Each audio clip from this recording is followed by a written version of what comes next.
Good morning, students. Welcome to online classes. In last class, we start chemical character of haloalkane. And first of all, we start nucleophilic substitution reaction, जिसको short में कहते हैं SN reaction, और जो haloalkanes का main chemical character होता है। और इसके अंदर क्या होता है, हेलोएल्केन है, इस पे अटैक करता है न्यूक्लियोफाइल।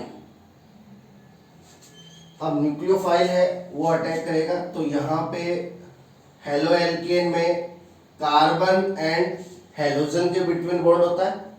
तो कार्बन एंड हेलोजन में इलेक्ट्रोनेगेटिविटी हाई होती है हेलोजन की, तो बॉन्ड के इलेक्ट्रॉन ले लेगा कौन, हेलोजन, और ये हेलोजन निकल जाएगा X माइनस के रूप में और R पे आ जाएगा प्लस। अब R प्लस पे अटैक कर देगा Nu माइनस, और ये आपका प्रोडक्ट आ जाएगा RNu, और हेलोजन चला जाएगा X माइनस में। अब देखिए यहाँ पे Nu माइनस ने सब्स्टिट्यूट किया है X माइनस को, और जिसपे नेगेटिव चार्ज होता है उसको कहते हैं न्यूक्लियोफाइल। यानी यहाँ पे वन न्यूक्लियोफाइल ने अदर न्यूक्लियोफाइल को क्या किया है, सब्स्टिट्यूट किया है, इसलिए इसको कहते हैं न्यूक्लियोफिलिक सब्स्टिट्यूशन रिएक्शन, शॉर्ट में एसएन रिएक्शन। अब देखिए अपन ने कहा था कि इसकी जो मैकेनिज्म है वो टू टाइप्स की होती है।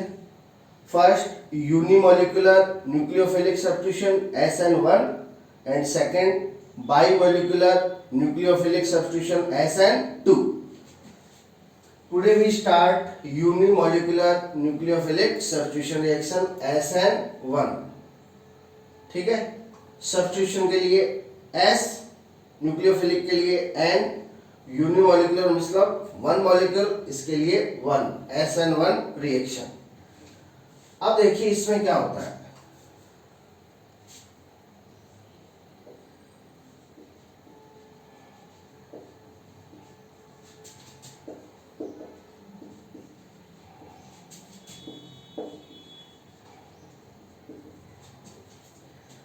जो SN1 रिएक्शन है वो 2 स्टेप्स में कंप्लीट होती है।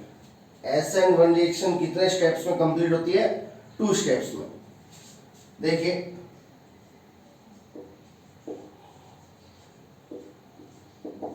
फर्स्ट स्टेप है, इसमें ओनली पार्टिसिपेट करता है कौन, हेलोएल्केन।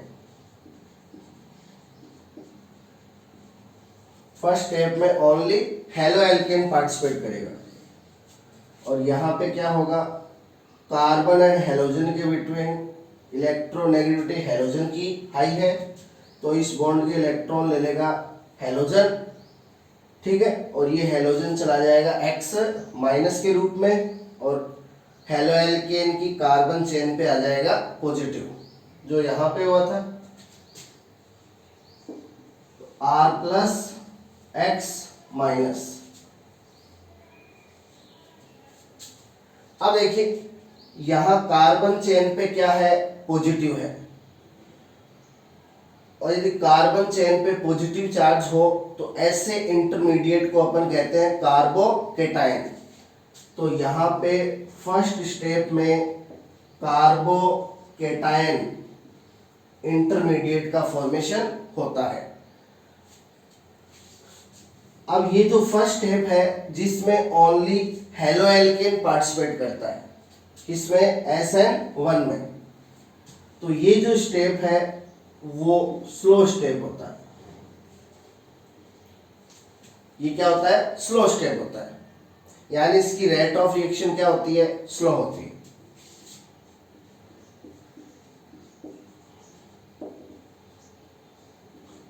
सेकेंड स्टेप में क्या होगा कि जो ये कार्बोकेटायन का फॉर्मेशन हुआ है फर्स्ट स्टेप में,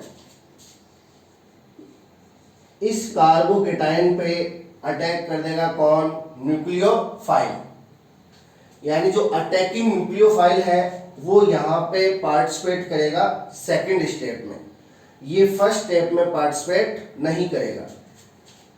तो ये सेकेंड स्टेप में कार्बोकेटायन पे अटैक कर देगा न्यूक्लियोफाइल।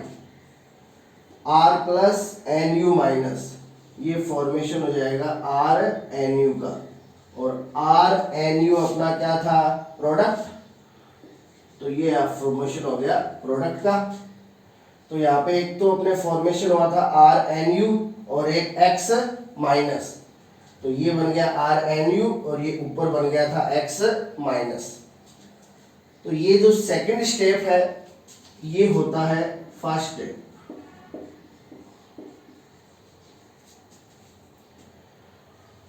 तो इस टाइप से जो SN1 रिएक्शन है वो 2 स्टेप्स में कंप्लीट होती है। फर्स्ट स्टेप में ओनली हेलो एल्केन पार्टिसिपेट करता है जो कि स्लो स्टेप होता है, और इसमें कार्बोकेटाइन इंटरमीडिएट का फॉर्मेशन होता है। और सेकंड स्टेप है वो फास्ट स्टेप होते हैं जिसमें कार्बोकेटाइन पे अटैक करता है न्यूक्लियोफाइल और फॉर्मेशन होता है प्रोडक्ट का। अब देखिए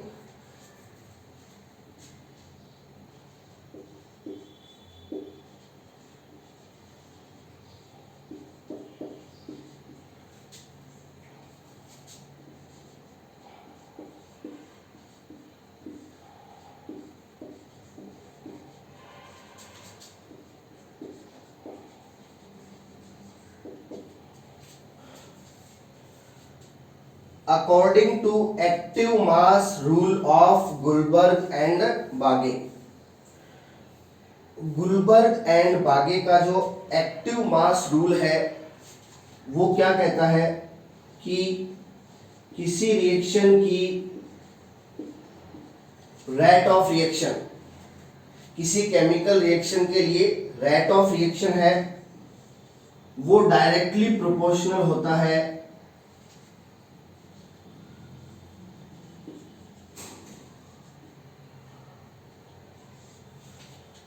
रिएक्टेंट की एक्टिव कंसंट्रेशन के।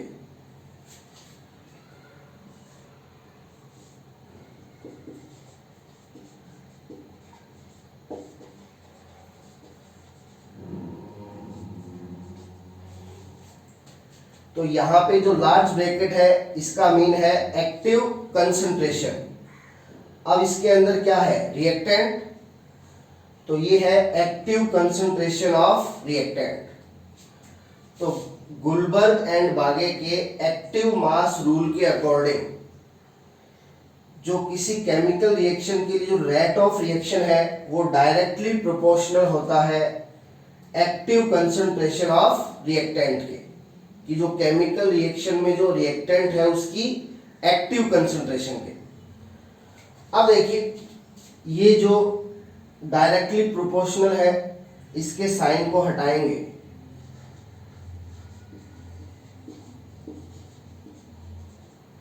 तो ये आएगा rate of reaction equal to constant आएगा K, active concentration of reactant के है वो यहां पे क्या है, के यहां पे है रेट कांस्टेंट,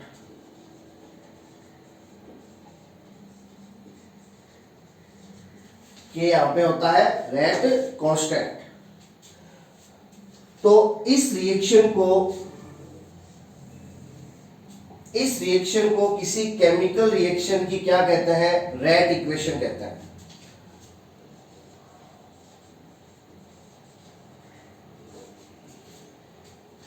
इस रिएक्शन को किसी केमिकल रिएक्शन के लिए क्या कहा जाता है, रेट इक्वेशन कहा जाता है। अब देखिए अब अपन ये रेट इक्वेशन है वो लिखेंगे किसके लिए, SN1 के लिए। ये रेट इक्वेशन है वो अपन किसके लिए लिखेंगे, SN1 के लिए लिखेंगे। तो देखिए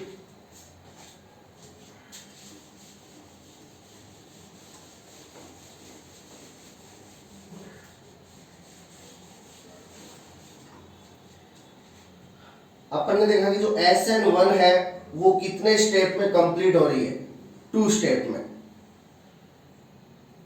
फर्स्ट स्टेप है वो स्लो होता है और सेकंड स्टेप है वो फास्ट होता है। अब according to chemical kinetics, chemical kinetics के अकॉर्डिंग क्या होता है कि यदि कोई केमिकल रिएक्शन है वो कंप्लीट हो रही है 2 और मोर स्टेप में, यदि कोई केमिकल रिएक्शन है वो 2 और मोर स्टेप में कंप्लीट हो रही है, जैसे यहाँ SN1 कंप्लीट हो रही है 2 स्टेप में, तो केमिकल काइनेटिक्स कहती है कि यदि कोई केमिकल रिएक्शन है वो 2 और मोर स्टेप में क्या होती है, कंप्लीट होती है, तो उस केमिकल रिएक्शन का जो रेट ऑफ रिएक्शन है, उस केमिकल रिएक्शन का जो रेट ऑफ रिएक्शन है वो डिपेंड करता है किस पे, स्लो स्टेप पे। वो किस पे डिपेंड करेगा, स्लो स्टेप पे डिपेंड करेगा। अब देखिए ये SN1 है वो 2 स्टेप में कंप्लीट हो रही है और यहां पे स्लो स्टेप कौन सा है, फर्स्ट है। यहां पे स्लो स्टेप कौन सा है, फर्स्ट। अब देखिए यानी कि ये जो फर्स्ट स्टेप है वो यहां पे रेट डिटरमाइनिंग स्टेप होगा। फर्स्ट स्टेप यहां पे स्लो स्टेप है, तो यहां पे रेट डिटरमाइनिंग स्टेप कौन सा होगा, फर्स्ट स्टेप होगा। तो अपन ने जो अभी एक्टिव मास रूल के अकॉर्डिंग लिखा था कि रेट ऑफ रिएक्शन है वो डायरेक्टली प्रोपोर्शनल होती है किसके, एक्टिव कंसंट्रेशन ऑफ रिएक्टेंट। तो एक्टिव कंसंट्रेशन ऑफ रिएक्टेंट का मीन क्या है, उस रिएक्टेंट की कंसंट्रेशन जो रेट डिटरमाइनिंग स्टेप में पार्टिसिपेट करता है। अब यहां पे रिएक्टेंट कितने हैं, 2 हैं, हेलोएल्केन एंड न्यूक्लियोफाइल। ये रिएक्टेंट है और ये प्रोडक्ट है। एक्टिव मास रूल के अकॉर्डिंग रेट ऑफ रिएक्शन है वो डायरेक्टली प्रोपोर्शनल होती है एक्टिव कंसंट्रेशन ऑफ रिएक्टेंट के। तो देखिए एक्टिव कंसंट्रेशन का मीन है उस रिएक्टेंट की कंसंट्रेशन जो रिएक्टेंट रेट डिटरमाइनिंग स्टेप में पार्टिसिपेट करता है। और यहां आप देख रहे हो SN1 में कि रेट डिटरमाइनिंग स्टेप में ओनली कौन सा रिएक्टेंट पार्टिसिपेट करता है, हेलोएल्केन। तो इसका मीन SN1 है उसका rate of reaction only depend करेगा कौन से स्टेप पे, फर्स्ट स्टेप पे, क्योंकि क्या होता है, स्लो होता है और यही क्या है, रेट डिटरमाइनिंग स्टेप है। और इस रेट डिटरमाइनिंग स्टेप में कौन सा रिएक्टेंट पार्टिसिपेट कर रहा है, हेलोएल्केन। तो SN1 है उसका rate of reaction only haloalkane की कंसंट्रेशन पे डिपेंड करेगा, न्यूक्लियोफाइल की कंसंट्रेशन पे डिपेंड नहीं करेगा, क्योंकि न्यूक्लियोफाइल है वो इस फर्स्ट स्टेप में पार्टिसिपेट नहीं कर रहा, ये पार्टिसिपेट कर रहा है सेकंड स्टेप में। तो देखिए रेट इक्वेशन फॉर SN1। तो SN1 के लिए रेट इक्वेशन देखिए,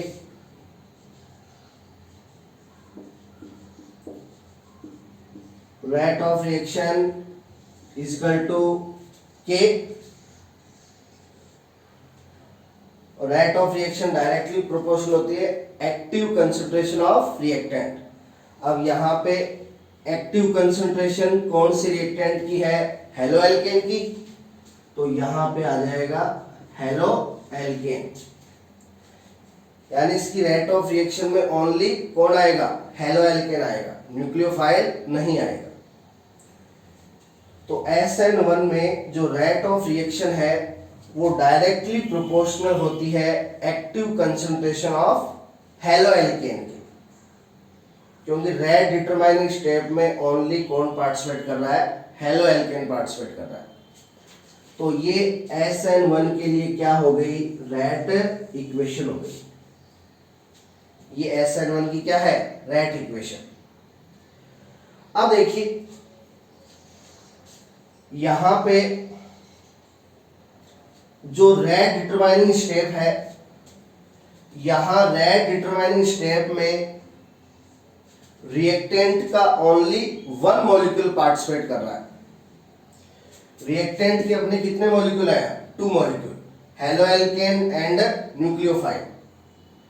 लेकिन यहाँ पे SN1 में जो रेट डिटरमाइनिंग स्टेप है, फर्स्ट स्टेप जो क्या होता है, स्लो होता है, उस रेट डिटरमाइनिंग स्टेप में रिएक्टेंट का ओनली वन मॉलिक्यूल पार्टिसिपेट कर रहा है और वो भी हेलोएल्केन। इसलिए SN1 है वो एक फर्स्ट ऑर्डर रिएक्शन होती है।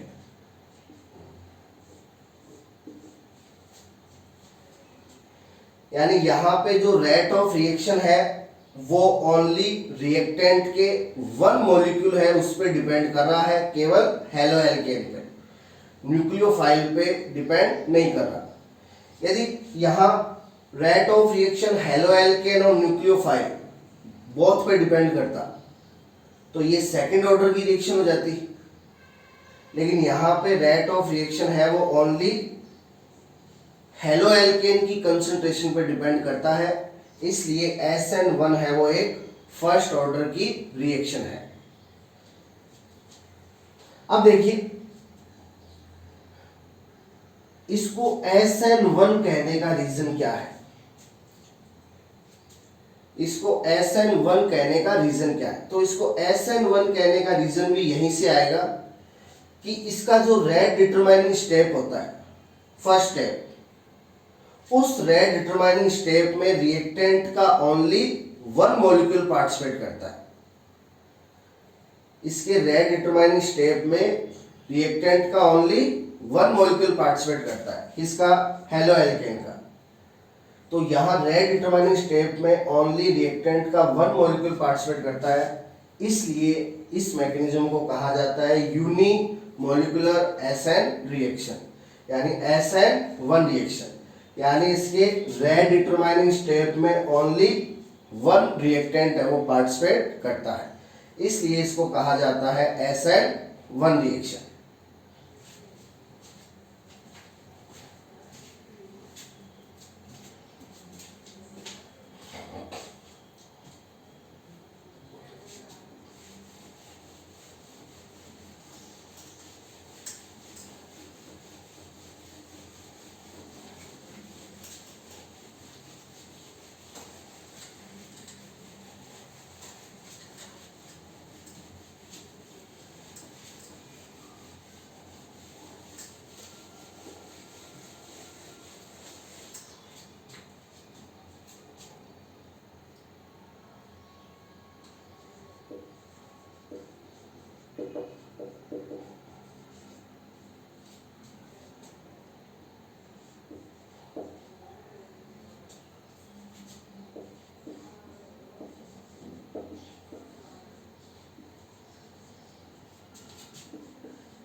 अब देखिए,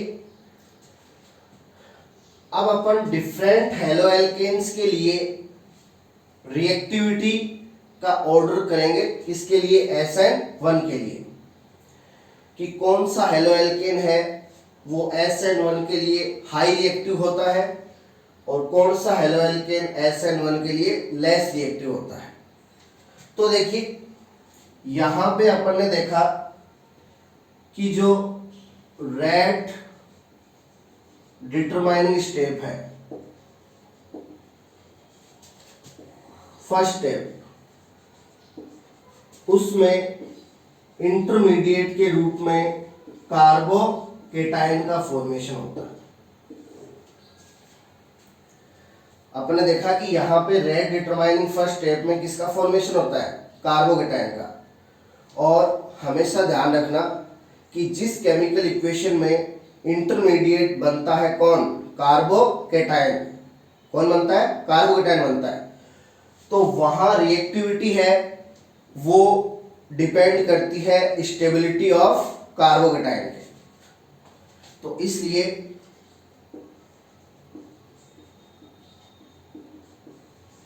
reactivity of SN1 is directly proportional to stability of carbocation. अब देखिए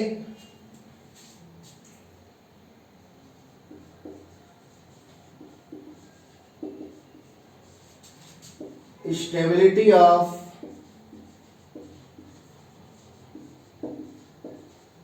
कार्बोकेटायन है वो डायरेक्टली प्रोपोर्शनल होती है पॉजिटिव आई इफेक्ट के।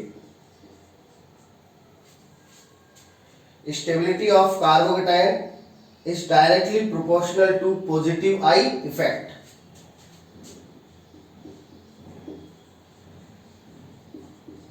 अब पॉजिटिव आई इफेक्ट है वो किसका होता है?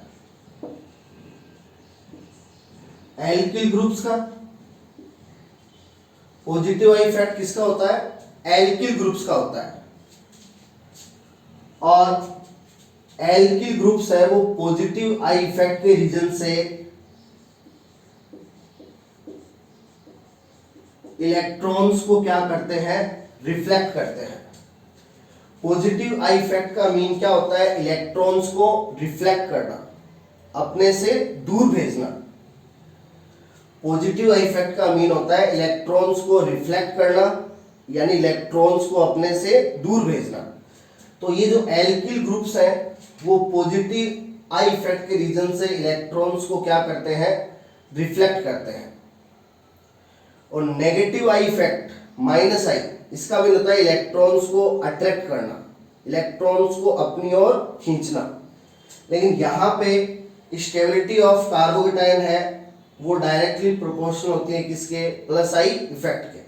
और प्लस आई इफेक्ट किसका होता है? एल्किल ग्रुप्स का। और ये इसके रीजन से इलेक्ट्रॉन्स को रिफ्लेक्ट करता है। अब देखिए अपन यहां पे डिफरेंट कार्बोकेटायंस ले लेते हैं। CH3 plus CH3 CH2 plus CH3 CH3 plus CH3 CH3 plus, ये डिफरेंट कार्बोकेटायंस हो गए। इनमें सभी पे कार्बन पे क्या है? पॉजिटिव चार्ज है। ये मैथिल कार्बोकेटायन हो गया, ये एथिल कार्बोकेटायन हो गया, ये आइसोप्रोपिल कार्बोकेटायन और ये टर्सरी ब्यूटिल कार्बोकेटायन। यहां देखिए प्लस वाला कार्बन डायरेक्टली 1 कार्बन के टच में है तो ये 1 डिग्री कार्बोकेटायन है। यहां प्लस वाला कार्बन डायरेक्टली 2 कार्बन के टच में है तो ये 2 डिग्री कार्बोकेटायन है। और यहां प्लस वाला कार्बन डायरेक्टली 3 कार्बन के टच में है तो ये 3 डिग्री कार्बोकेटायन है। अब अपन इनकी स्टेबिलिटी का ऑर्डर देखेंगे क्योंकि इनकी स्टेबिलिटी पे डिपेंड करती है रिएक्टिविटी ऑफ SN1 रिएक्शन। तो देखिए यहां पे कार्बोकेटायन स्टेबल कब होगा? जब इस कार्बोकेटायन का पॉजिटिव चार्ज क्या हो जाएगा? न्यूट्रल हो जाएगा। ये स्टेबल कब होगा? जब इस कार्बोकेटायन का पॉजिटिव चार्ज क्या हो जाएगा? न्यूट्रल हो जाएगा। अब देखिए यहां पे पॉजिटिव वाले कार्बन से 3 एल्किल ग्रुप लगे हैं। ये मैथिल क्या है? एल्किल ग्रुप्स हैं। तो यहां पॉजिटिव वाले कार्बन से 3 एल्किल ग्रुप्स लगे और इनका इफेक्ट होता है पॉजिटिव आई इफेक्ट और ये इलेक्ट्रॉन्स को क्या करते हैं? रिफ्लेक्ट करते हैं। तो ये पॉजिटिव आई इफेक्ट के रीजन से इलेक्ट्रॉन्स को रिफ्लेक्ट करेंगे, यानी इलेक्ट्रॉन्स को भेजेंगे पॉजिटिव कार्बन की तरफ। अब ये इलेक्ट्रॉन्स को पॉजिटिव कार्बन की तरफ भेज रहे हैं, कितनी तरफ से? 3 साइड से, इधर से, इधर से, इधर से। तो इस 3 डिग्री कार्बोकेटायन का जो पॉजिटिव चार्ज है वो क्विकली क्या हो जाएगा? न्यूट्रल हो जाएगा। क्विकली क्या हो जाएगा? न्यूट्रल, क्योंकि यहाँ पे पॉजिटिव चार्ज है इलेक्ट्रॉन की डेफिशिएंसी के रीजन से, इलेक्ट्रॉन की कमी के रीजन से। और यहाँ प्लस आई इफेक्ट है वो 3 साइड से लग रहा है, इसलिए ये इलेक्ट्रॉन की डेफिशिएंसी है वो क्विकली न्यूट्रल हो जाएगी, तो ये क्विकली स्टेबल हो जाएगा। तो सबसे ज्यादा स्टेबल होता है 3 डिग्री कार्बोकेटाइन। फिर यहां पे 2 एल्किल ग्रुप्स लगे हैं, तो यहां पे 2 साइड से इलेक्ट्रॉन जाएंगे, तो फिर होगा 2 डिग्री कार्बोकेटाइन। और फिर स्टेबिलिटी में आएगा 1 डिग्री। यहां पे पॉजिटिव कार्बन के साथ 1 एल्किल ग्रुप लगा है, और सबसे लेस स्टेबल होगा CH3 प्लस मैथिल कार्बोकेटाइन। ये नॉन डिग्री कार्बोकेटाइन है, यानी यहाँ प्लस वाले कार्बन से कोई भी कार्बन अटैच नहीं है, तो ये सबसे लेस स्टेबल होगा, क्योंकि यहाँ पे पॉजिटिव वाले कार्बन से कोई भी एल्किल ग्रुप है वो नहीं लगेगा, यानी इसका जो पॉजिटिव चार्ज है वो सबसे लेट है, वो क्या होगा, न्यूट्रल होगा। तो ये डिफरेंट कार्बोकेटाइन्स की स्टेबिलिटी का क्या है, ऑर्डर है, अकॉर्डिंग टू प्लस आई इफेक्ट। अब देखिए इनके बेस पे अपन रिएक्टिविटी का ऑर्डर लिखेंगे, किसके लिए, SN1 के लिए। अब 3 डिग्री कार्बोकेटाइन है वो बनेगा 3 डिग्री हेलोएल्केन से। अपन पॉजिटिव को हटा करके क्या लगा देंगे, हेलोजन लगा देंगे, तो ये डिफरेंट हेलोएल्केन हो जाएंगे।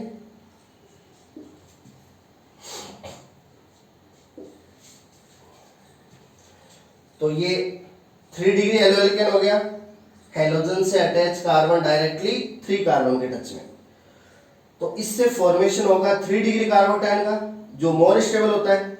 इसलिए SN1 के लिए सबसे ज्यादा रिएक्टिविटी किसकी होती है, 3 डिग्री हेलोएल्केन की, बाद में 2 डिग्री हेलोएल्केन की, बाद में 1 डिग्री हेलोएल्केन की, और SN1 के लिए सबसे कम रिएक्टिविटी होती है मेथिल हैलाइड की, नॉन डिग्री हेलोएल्केन की। तो ये डिफरेंट हेलोएल्केन्स के लिए रिएक्टिविटी का ऑर्डर है, किसके लिए, SN1 के लिए। तो यहाँ रेट डिटरमाइनिंग स्टेप में कार्बोकेटाइन का फॉर्मेशन होता है, इसलिए यहाँ रिएक्टिविटी है वो कार्बोकेटाइन की स्टेबिलिटी पे डिपेंड करती है। तो इसके बेस पे ये रिएक्टिविटी ऑर्डर है, reactivity order for SN1 reaction. तो इसके बाद SN1 में एक छोटा सा टॉपिक और है जो अपन नेक्स्ट क्लास में करेंगे। Thank you.